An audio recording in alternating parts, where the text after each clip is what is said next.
ヨーロッパで流通しているエタノールを触媒とかで合成してガソリンに、エタノールそのままでもヨーロッパ、アメリカとかで使われているように、ガソリンエンジンに使えるんですけども、今の我々のエンジンだとすごい改造しないとエタノールだと動かないんですよね。アメリカだと 10% 入ってまして、普通のガソリンに、それぐらいだったら対応してるんですけども、例えば 80% 入れようとかって言われちゃうとエタノール、それだけでカーボンニュートラルになるんですけども、やはりそのガソリンエンジン側はすごい改良しなくていけない。あとはエタノールと水と混ざっちゃうと管理があって、そうじゃなくてエタノールを触媒とかで思いっきりこう排出させてガソリンっぽくできるんですよ。でそれが先ほど言ったような今モータースポーツで使われてる燃料で、我々 ETG エタノール2ガソリン、それがヨーロッパで流通してまして、それをこうどうにか入手しようというのを頑張ってます。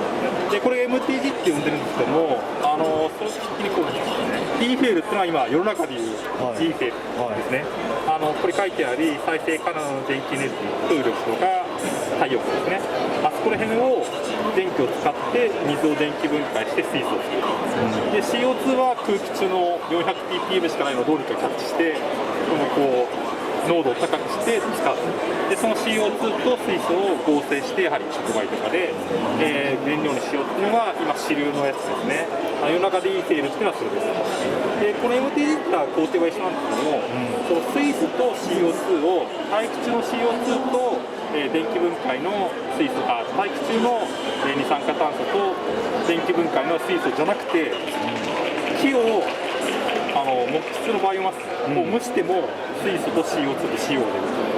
で、それを同じように合成して燃料にしようっていうのを今、京都のここにパートナー企業って書いてますけど、ESET さんっていう会社と、あと三井金属さんですね、そちらが触媒担当して、今一生懸命研究しているという状況になって、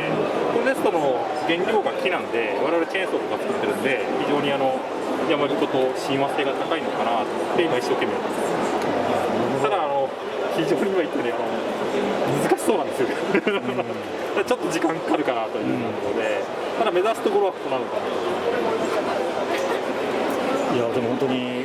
今後こういうのが本当大切になってきますね。できれば木からできたらすごい素晴らしい。で木から作った燃料でチェーンソー回して木を倒すと、素晴らしいじゃないですか。素晴らしいですね。はい、まあ本当に夢ですもう次の木をどんどん来てもらいたい気持ちが本当にありますけど、本当に。それで一生懸命いろんなとこからまだちょっとまだなんですかね、よくわからないんで、どれが来るかわからないんで、本当はこれになってるんですけども、いろんなところで今手を打って手に入るのから使っていこうかみたいな。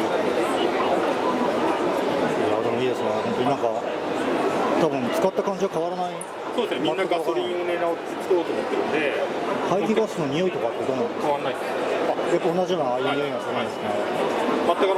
その触媒とかを工夫してガソリンと同じようなものを作ろうと思ってるんで、もともと原油とかああいうのもそういう炭素とかなんていうんですか、そういう金が化石化したのがなんか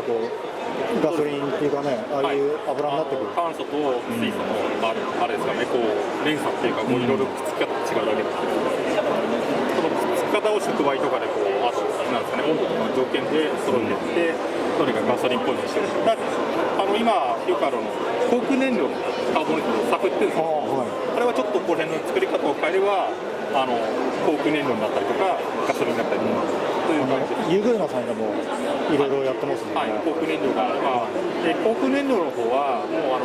航空業界の方で、あれってどう考えても電動化無理じゃないですか。早くにもう電動化諦めてっていうかやらなくことにして、早くカーボンニュートラル燃料にしましょうっていうので、もう使うことが決まってるんですよ。なんで皆さん一生懸命研究してると。